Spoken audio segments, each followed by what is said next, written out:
I think fashion has always thrived on paradox. And the paradox we're talking about today is the fact that as the world is shrunk by technology, it is still restrained by geography. But I think all the panelists today have managed to turn challenge into opportunity. So I would like to ask each of them how they managed to do that, starting with Karen. You always have to show up, There's no way around it. I fly about 250,000 kilometres a year and spend 120 nights a year in hotel rooms. So showing up is really important. Technology obviously allows you to connect with people very easily, but nothing beats walking into the room. And, we're the number one brand virtually everywhere where our eyewear is sold, for instance, but I still show up. And never complain about the jet lag because nobody gives a shit. And it's not their problem that I've chosen to live in the last stop before Antarctica. So, if that's a problem for me, then I either need to just change my business goals or move. And there's a lot else beside it. You've got to have the product, you've got to have the ideas, you've got to have the right people working with you. But I always think that showing up is a really crucial bit. We'll move on to that in a moment. But Nicky and Simone, what do you have to say about turning challenge into opportunity? Sure. I mean, I think one of the challenges is the distance, but it can also be a positive thing, and it can provide an environment that for us we were able to grow quietly in and learn a lot about what we needed to do in our business and not have to be under a critical eye or under the scrutiny of the fashion world, so to speak. And so that because of that distance, we were able to hone our skills and hone what we do. And then when we were ready and the time was right, was to then go outside of Australia and pursue our goals in that way. From a design point of view, Nicky? I think it helps to penetrate into markets internationally to come from a unique perspective. And I think having the distance and what our lifestyle is, I think that has actually been an advantage for us. The word that's popped up a lot so far today is authenticity, and I think you've both raised that here with the idea of a design ethos which is allowed to form in response to its own environment. So it's an authentic response. Mm-hmm.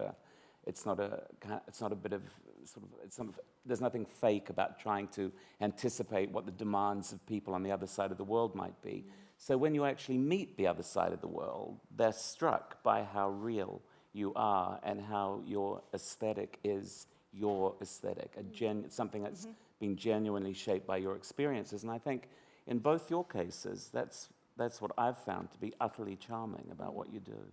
I think the point of difference is everything. And I do think, I see that obviously with what Karen does. It's something, it stands out. It's its own thing. It's its clear identity. And it's been something for us that we've found internationally that they're craving for. They want that in the mix. And then if that can resonate with their customer, then it's a go. And that's obviously what we've found. And I think that, I most definitely attribute that to where we come from.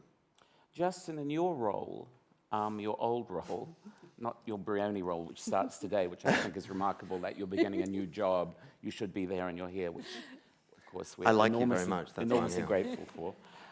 How important has it been for you, that authenticity, that credibility, that a designer brings this total identification with their product? So when people look at the product,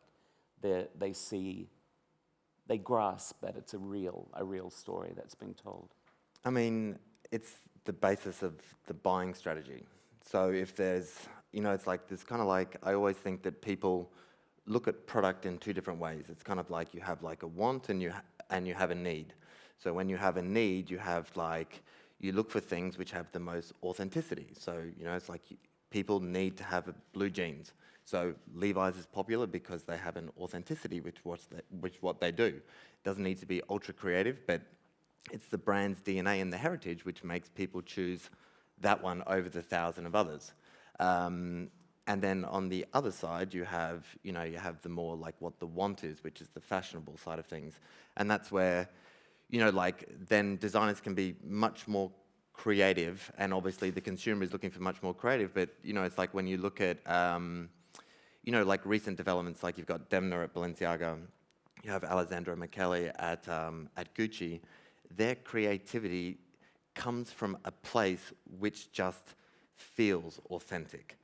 Like they're not famous people. They're not like like the Raf Simons or the whoever of the world. It's like these people have really come from nowhere, and so people are really warming towards it because they go, this is you. You're creating this from like your heart and your soul, and so when you see product like that, it's very desirable because it touches people in a special way.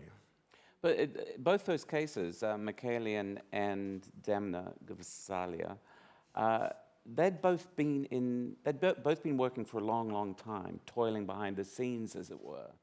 I think in Karen's case and with Nicky and Simone as well, it's what I was saying before, that sense of having worked, having formed, not growing up in public, arriving in those other markets with something to say. So next stop, McMurdo Sound actually becomes, a selling point because there's a natural sort of curiosity about how you were formed. I mean, I call it the power of personality. I think you need to have a personality to have the power, but I think in both your cases, it's been true for you. Do you think? I think that fashion is so much about discovering what's new and about discovering what's on the outside. And by being based in New Zealand and Australia, by being based or anywhere outside of the big powerhouse fashion cities, you're automatically an outsider, and in some ways, that makes you more interesting. But you still got to have the ideas and the passion and whatnot to follow it up, but it automatically kind of makes you like a garage product, that one that's just like somebody's toiling away there and making the Apple Macintosh over there, and it's going to take over the world. And that's what fashion needs constantly, and what it looks for constantly. What is the new brand that's coming out of a garage that we've never heard of? But you see, you started with bathing suits, and I think when people think of Sydney, they think of Bondi internationally. So right away, it's real. Yeah.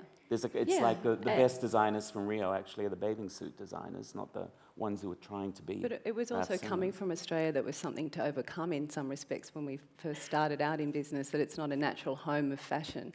And that I guess it was over time that when we were working here and doing what we were doing and having some measure of success, and then as we went outside of Australia, we were even hesitant to be too Australian, and whether we needed to keep that, a little bit behind the scenes and just not make that the leader of what we were doing, but just to be a natural part of what the brand was. That it meant that over time, when we gained confidence and when we spoke to people and met with people outside of Australia, it ended up making sense to them of what we did, that it came from Australia. So again, there was that naturalness and an authenticity, that it wasn't a surprise of when they saw what we did, that, oh, okay, of course you come from Australia, that kind of makes sense, as opposed to one leading the other. It was a bit of a nice mixture of both.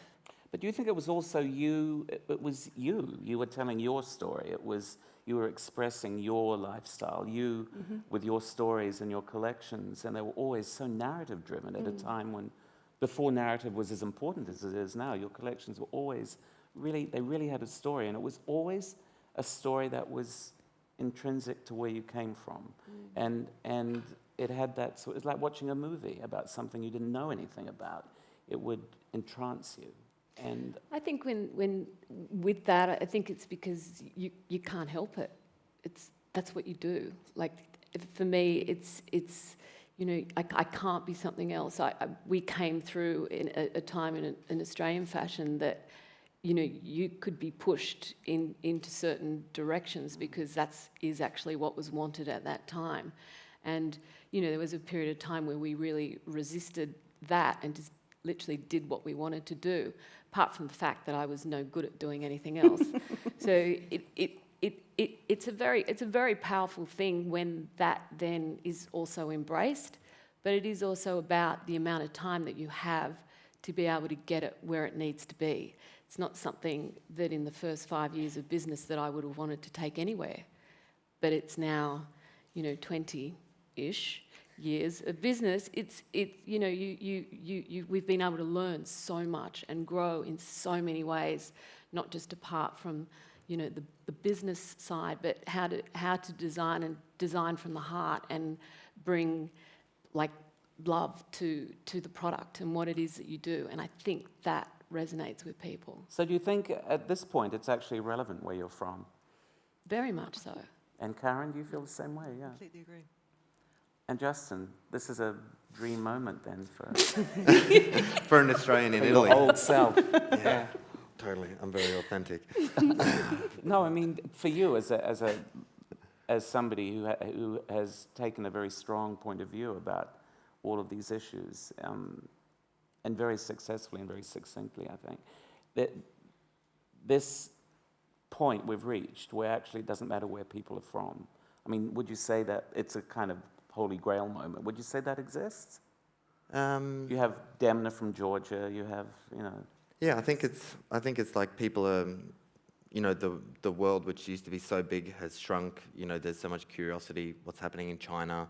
What's happening somewhere else? What's happening in the Middle East? So it's now everyone kind of knows a little bit about everything. And I think also it's as the knowledge has increased, people want to have conversational topics. It's like, I bought this designer from X, Y, Z, and it's kind of like also you're expressing that you have a greater knowledge.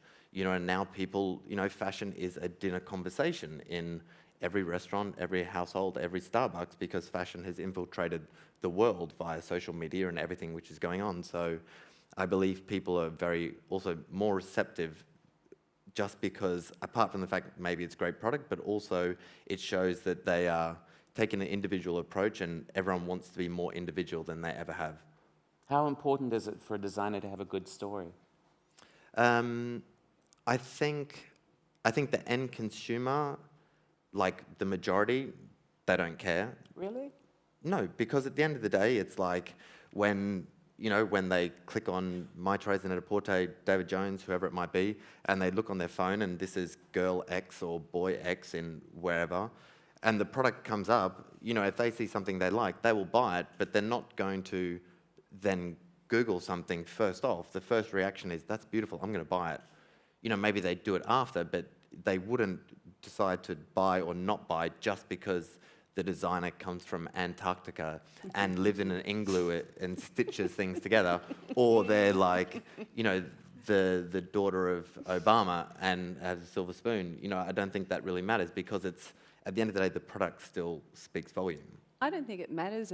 I agree with that, but I also think that perhaps when they've clicked on that garment or they've seen where that brand is, they perhaps even know beforehand where it's come from, because they're so engaged with what's happening. Like you said, everyone's talking about fashion in so many different conversational points, Starbucks or wherever the example is, that they, when they've seen that name, they've already engaged in that brand, and they've done that because of social media. They have that access.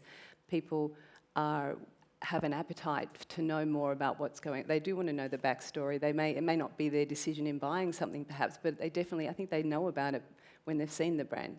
And when they see something they like, they go, oh yeah, I kind of know a bit about that. Does that make your job easier, more interesting? What does it do for you as designers? I don't know. I think It's a part of it. It's a part of it, and I think that it's a part of our job to be very engaged with our customer, and I think it's incredibly important, that connectivity, and that they feel that, I know for us, that they're coming along for the ride with you. I know in our stores that we have in the States, the Australians that come in are incredibly proud and will always make sure the girls let us know in an email. I don't know who they are, but it's so nice that they feel that way, and that they feel connected to you and your story and what you're doing, and then hopefully also they like the brand. They're into it. So Justin, it is more than just looking at a thing on a phone screen and going, "Gee." What we're saying here, there needs to be some kind of engagement maybe he above doesn't and agree. beyond Yeah, Yeah. I mean, I don't know. It's like, like I have a friend that has billions and billions of dollars, and she buys whatever she likes the look of. She never asks the question. She doesn't Yeah. care. She's got the choice of everything. Yeah. And there's so many customers like that. And I think it's great that there is stories because I love hearing them. And, it's Yeah. like, I find it super fascinating. But I don't think that people... You can't categorise. Yeah. Every woman's different in how you But shop. I think it'd be very hard to pick up a piece of Gucci at the moment and not see that it comes with some kind of fairy tale hanging Oh, hanging off and you it. want to buy into that, Yeah. that's fun. I mean, he Karen, he how do looks you- fun, What do you think about that? Are you feeling like your eyewear, you tell the most incredible stories with your campaigns? I mean, it's not just photos of sunglasses. Yeah, I think the story is important. I think you've got to have like Michael was saying before, the product has to be exceptional. There has to be a strong idea there. Fashion for us is, we started in ready-to-wear, but it's always been about more than dresses for us. It's always really just been a platform for ideas, so that you've got a way in which you can share your interests with other people wherever they are around the world. And it's, I'm so fortunate that I've had a career where I can have a conversation about ideas with people all around the world who share my interests and share my point of view or So not. the audience is And splintering. I think that and the story is a very important part of that. Yeah. But it has, the word authenticity comes to mind again. It has to be real. It can't be something. Never works when it's something that's been created in a No. advertising agency boardroom. It's got to be real or forget about it. Well, we were talking about that as well, the things that resonate versus the fakery. And there is a sort of Darwinian thing at work in fashion. I think technology has really helped that a survival of the, I suppose, fittest, but also the realist in a way, would you say? Would you say that? Seeing you're the one who's absolutely kind of...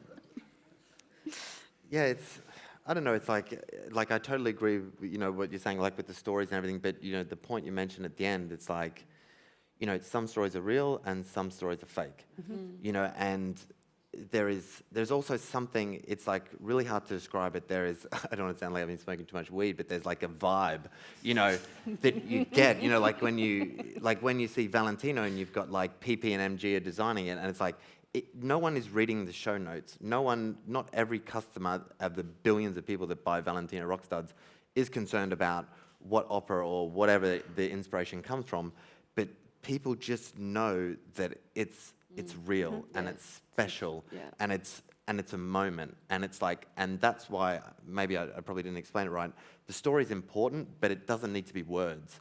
It's like this. Yeah, it's a visual. It comes from the designer. Yep. It comes from the brand. It's an and essence thing. It's not it's and not a it literal story. Yeah, exactly. It 100%, filters yeah. into the product, and it's like when you pick something up, you're like, this has feel got it. it. You don't know why, but you just like. There's my job out the window.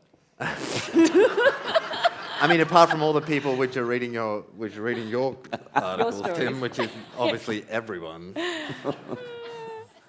Imran was a good idea to employ him, trust me. I'm not saying it was a bad idea or anything. But, I mean, we're at a very interesting point where we've been talking about speed a lot as well today, where this season in particular, it felt like if this season wasn't the turning point, it's the prelude to the turning point. In America, the see now, buy now phenomenon versus what you could almost think of as being slow fashion.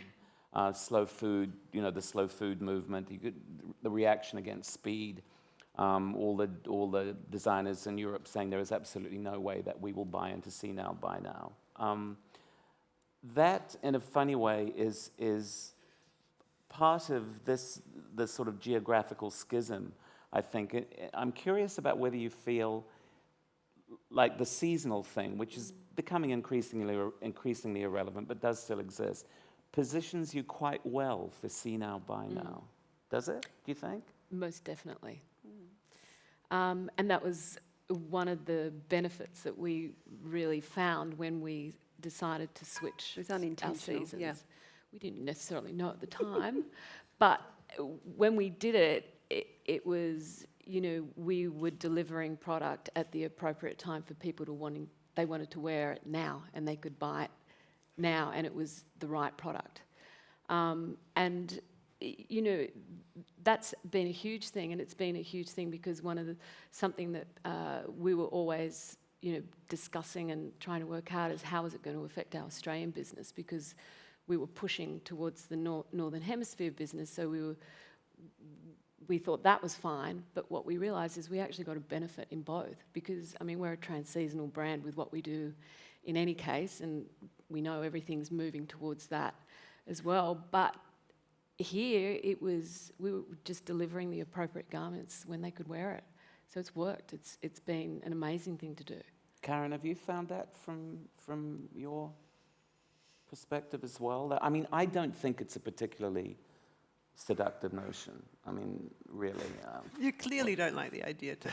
Don't worry, you'll still I have like a job. the idea of You'll fashion still have a job. percolating. Yeah. No, I'm not. I'm over that one.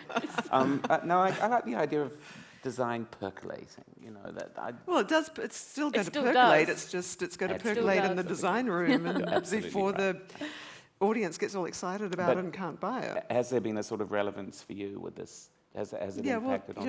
know, we've shown at New York Fashion Week the last 20 seasons, and for probably the last 10, we've been working towards what is on the runway is in the stores right now. With our eyewear, you know, we only ever show what's in the stores right now on the runway. For all the reasons that everybody's giving. You don't want to get your customer all hyped up and excited about something they can't buy and then tell them to go away and calm down and come back in 6 months. And also the counterfeiting thing. You don't want to show your counterfeiters the product 6 months before it's in store. And yeah, we've done it also to a degree with the ready-to-wear as well, so that we get that, you know, play with that seasonality that is so on, you know, on its tail and on its head, depending on which hemisphere you're in. So for a long time, we've been playing around with having elements on the runway that are in the store right now, and other bits that aren't. But with the eyewear, are your peers doing the same thing? Or? I don't know. I don't know what my peers are doing. There's a logic to it. I wonder how instrumental you think that's been in the huge success of your eyewear collection. That people can yeah, actually you know, I think buy that- it right now. Yeah, I think it's definitely had something to do with it, and it's the only way we've ever done it with the eyewear, just because it seems so obvious. And yeah, I'm sure that's had something to do with it. You know, people, you know, especially with all the street style that goes around the fashion weeks as well. You know, and you get it's on the runway, but it's also on key people, you know, out on the streets, and there's so much chit chat and so much you know, Instagram traffic, and so you don't want to let that just go, you know, Go off the boil. go off the Justin, boil and you're don't about make to a go sale. to. You're about to go to. You are at Brioni, First day. which embodies so much of a time-consuming tradition. What's your response to this kind of what I think slightly fake urgency that's gripped fashion? Well, obviously, I'm going to concur with you after what I said about how you're redundant. But it's funny because Looking good on it. because you know I have to buy into this thing. Like, so for example, you know, in my last season buying, obviously I had the Tom Ford thing, and I had the Burberry thing, and like the bit which I find difficult, like when I was talking to the individual brands, and obviously you guys can answer this question as well, is from the moment you design until it's going to deliver like X amount of months later, like there's such a long period of time. And in that period of time, because obviously you need to place the production, we're still months in advance, between, say, for example, you place that in June and then you're going to show in September, or you place it in May and you show in September and you're going to deliver it the day after. How in the period of time between June, but even before that, you've started designing in after February, after your last show, do you not go, shit, actually that sucks. I want to change it, and I think we should do this. You know, it's like you spoil the creative urges which are going to come directly before the show. And I'm like, and then you're screwed, because then everything which you've done before, you cannot fulfill. You know, you could do it for your own stores and stuff like that, but would that mean that you have to go, it could be the piece which is the defining moment of your life, your collection of the season, and you're like, no, I can't, because we've already done it and I can't do it. And that's the part which I which I really struggle about that because, you know, when you talk to, you know, like when you've got Ricardo or Marc Jacobs or someone like that, and they literally design The day before. yeah, like 24 hours the day before, and you see like most of the time, you know, like an abundance of spectacular beauty, and you're like, oh my God, how did you do that? And it's like, if you try and make them, it's like doing an assignment 3 months before you have to hand it in high school. It's like, I did it like literally at 1 a.m. after my mum was like beating me with like a spoon. Do your fucking homework. And I'd be like, I don't want to do my homework. And then I'd start at 1 and I'd finish at 6 and I'd be like, oh my God, why am I doing this? But still, some people do their best work right at the end. And then, you know, but then going back to my situation, it's, you know, in the first show, which is going to be in July, I'm going to deliver the collection the day after. But that's not because I want to be in the store. It's something which I have to do because we didn't buy the last collection from the previous designer. So I actually have to fill the stores with merchandise. And so it's not something which I'm going to tout and say, it's in the store straight away, this is totally awesome, everyone come and buy it. It just has to be like that. Wow. And so So then what happens the next? Yeah, that's what I was going to ask. Yeah. well, the thing is, well, this is a much bigger story. I mean, it's like, It's only one it's day. like, Come on. it's only bloody day one, Karen.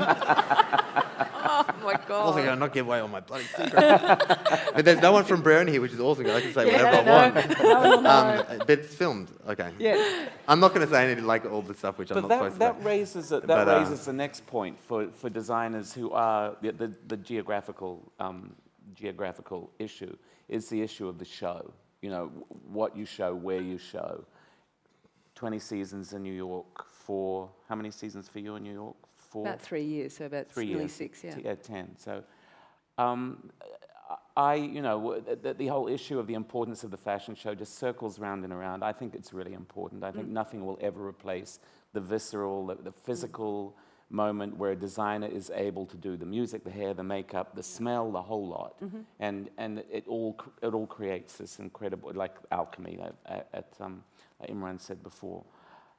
The show then, where does the show fit into? You just said that what you're doing with yours. Where does the show fit into the scheme of things for you? Well, for us, it's a priority. Yeah, It's well, I mean, there were 2 parts for us to choose. Well, one was where, because when we decided we wanted to keep our business in Australia and keep head office in Australia, Karen was talking about before, that we then had to create a fashion home outside of Australia, and for us it made sense to do that in New York. So we chose New York to do our fashion shows, and as part of the fashion, the things that you were talking about that you think are so important about a show, a fashion show, and the things you were talking about as well, differ a little bit with Karen, I think. But like, it's so important. Like when I watch Nicky and the whole process that her design room goes through, it's such an evolutionary thing, and it creates the garments. And as much as those people that do the show do all the garments like a few hours before they actually present them, I don't know how that works, but that same urgency, that same pressure to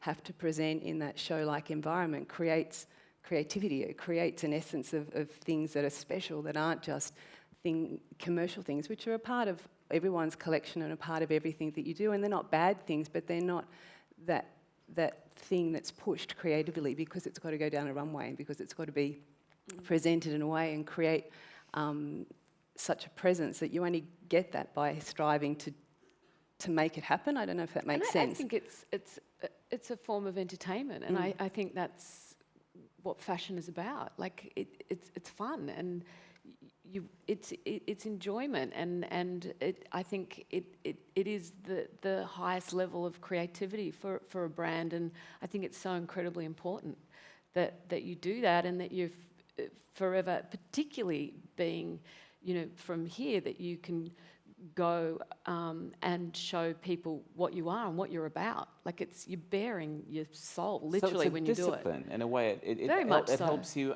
For example, I can't think of a Karen Walker show where the music wasn't so intertwined with the Personal. clothing. Yeah. You know, that it's a total experience. I mean, Yeah. what's your attitude to that? I think that nothing is ever going to be the same as a show, but it's a much less significant part of the pie than it was 10 years ago. You know, 10 years ago, there weren't that many other tools to present your point of view, and now there are so many tools to present your point of view with.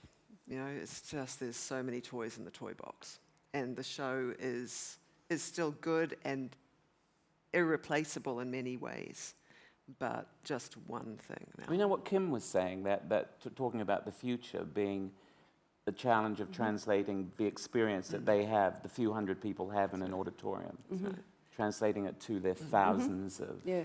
And you know, it's funny. It's you know, the backstage shots always get used so much more than the runway shots. And I've always found that really interesting. That it's about, thanks, Sonny. Yeah, not just yours. You know, generally. You know, there's something about that energy that people really relate to.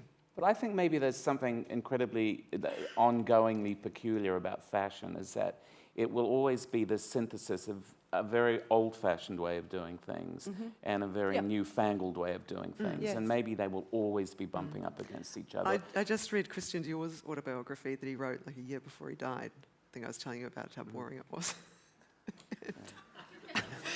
And he was describing the show.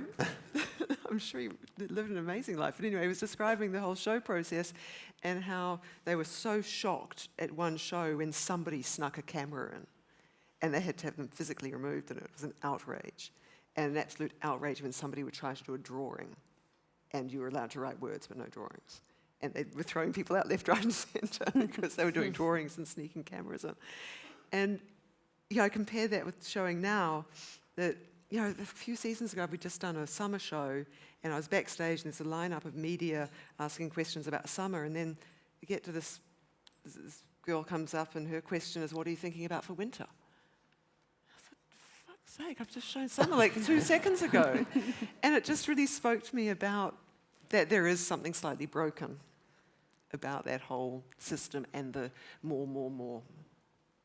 Yes, we've been talking about the system being broken, but at the same time, there is this kind of human hunger in the middle of it all for not just for newness, but for beauty and for stories and tradition. And, I mean, it's like we talk about. I call it the digital campfire. That's nice. Now that it's just a new way of telling stories. But fashion, like I said, old-fashioned.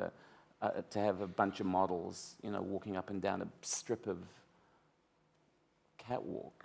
There's something so surreal about that idea, but there's something so kind of enduringly seductive and peculiar about it as well. I always wonder if an alien had a chance to overview, the fashion industry, how confusing it would be for that alien. Yeah.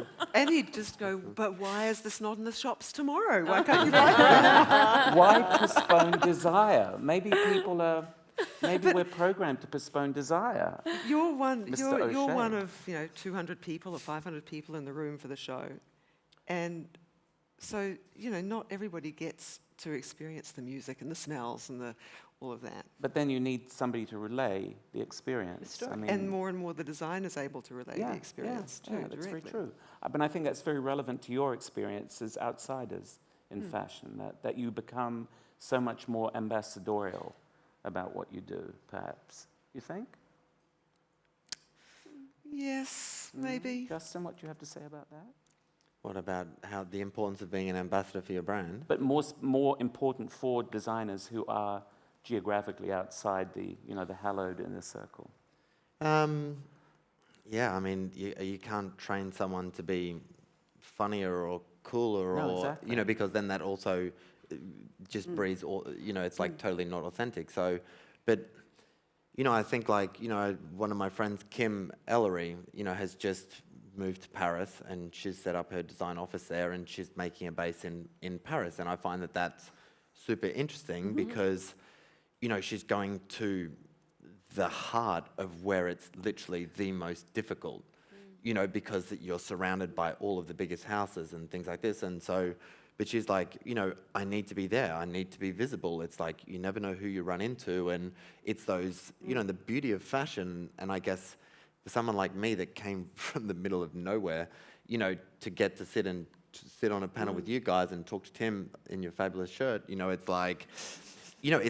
it's just so much luck and fate and everything that comes with it, and you have to put yourself out there. And I think for the emerging designers and people like that, it's literally the most important thing, because someone along the way will go, do you know what, I like you.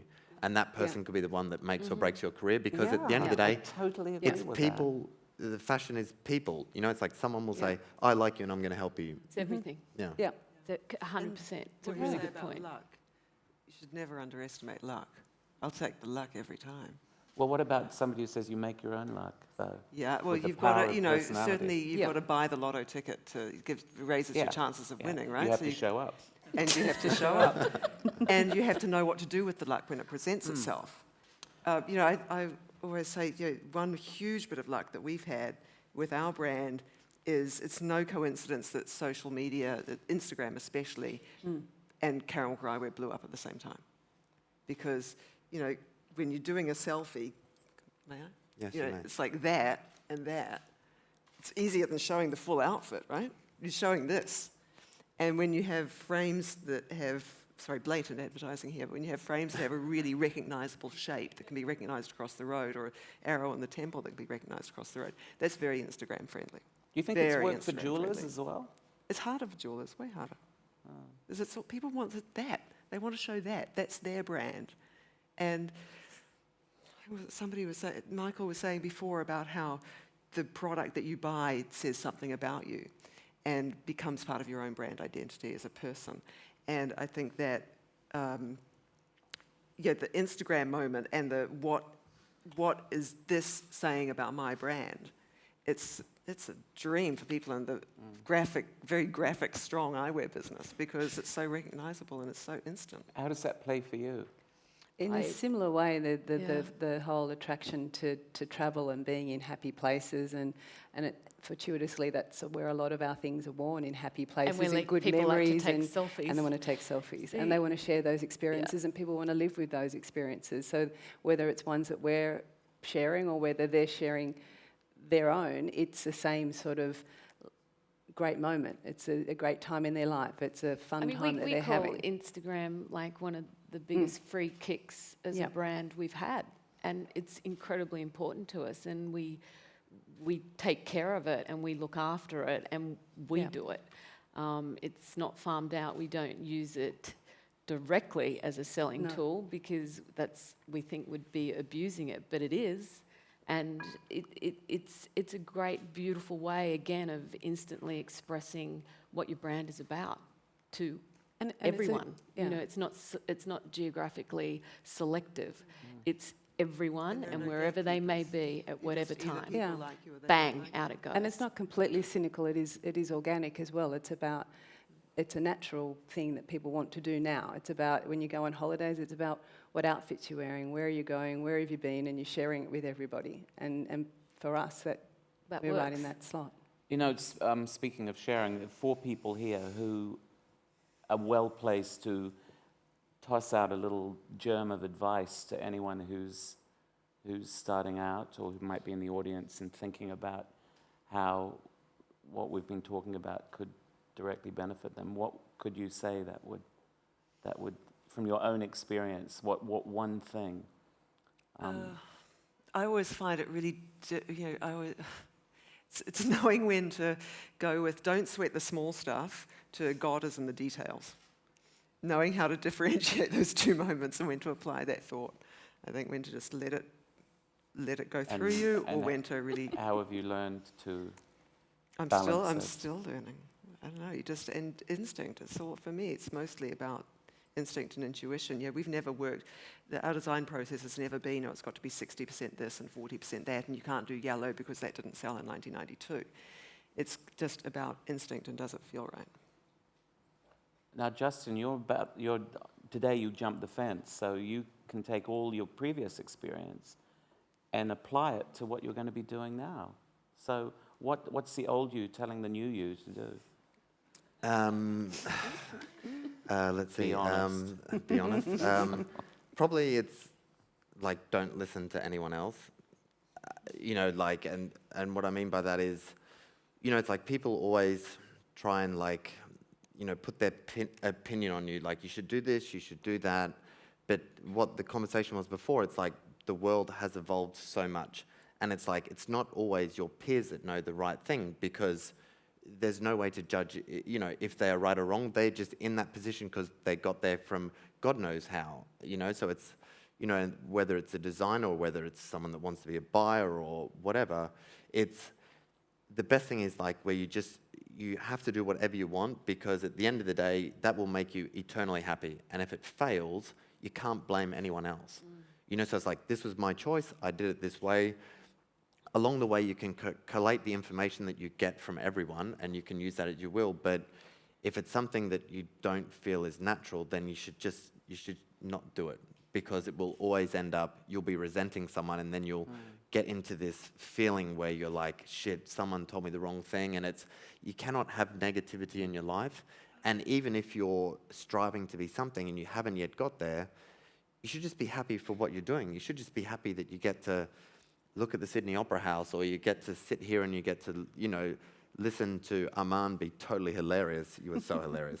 I wish I had a French accent. But, you know, and then at one point in your life, you'll be 30, you'll be 36, and you'll be like, shit, now I get to be the designer for Brioni. That's awesome. You know, and then all the things before, you're like, I don't even care about the hardships or all the things which I was striving for, because like, now I'm happy. And then your life starts from that point. And so you just need to always think that at some point along the line, that point might happen. And until then, it's like you have to be positive, because people want to be around positivity. You know, it makes people warm to you, and it allows you to take in so much information, because your vision isn't clouded by something that you couldn't have been.